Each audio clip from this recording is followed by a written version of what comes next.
अंतिम चरण के चुनाव समेत लोकसभा चुनाव के लिए चुनाव प्रचार तो थम गया है, लेकिन आरोप प्रत्यारोप का सिलसिला अब तक नहीं थमा।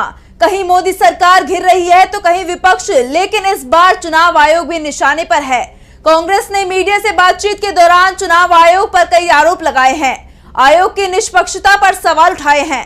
तो किन आरोपों से घिरा आयोग, देखिए खास रिपोर्ट। लोकसभा चुनाव के अंतिम चरण के मतदान से पहले कांग्रेस ने चुनाव आयोग को ही घेर लिया है। पार्टी ने चुनाव की प्रक्रिया पर कई सवाल खड़े कर दिए हैं।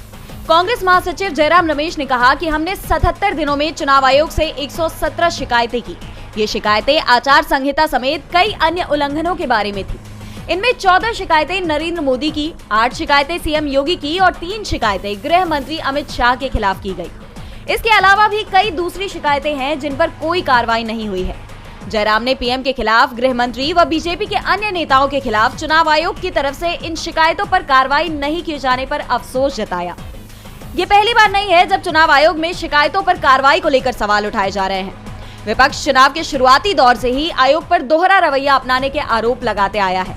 यहाँ तक कि कलकत्ता हाईकोर्ट ने भी इसे लेकर चुनाव आयोग को जोरदार फटकार लगाई थी, जिसके बाद आयोग थोड़ा सक्रिय नजर आया था। लेकिन इसके बावजूद कई ऐसे मामले भी सामने आए जहां आयोग ने चुप्पी साध ली।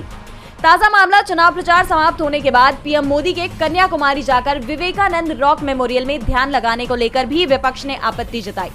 कांग्रेस ने पीएम के ध्यान के मीडिया में प्रसारण को आचार संहिता का उल्लंघन बताया है। साथ ही इस पर रोक लगाने की भी मांग की गई है, लेकिन मामले में अब तक कोई कार्रवाई सामने नहीं आई, बल्कि पीएम मोदी के ध्यान का टेलीकास्ट हर जगह किया जा रहा है। नमस्कार, आप देख रहे हैं नेशनल खबर। आगे खबर अपडेट करने के लिए हमें सब्सक्राइब करें। खबर आपकी नजर हमारी।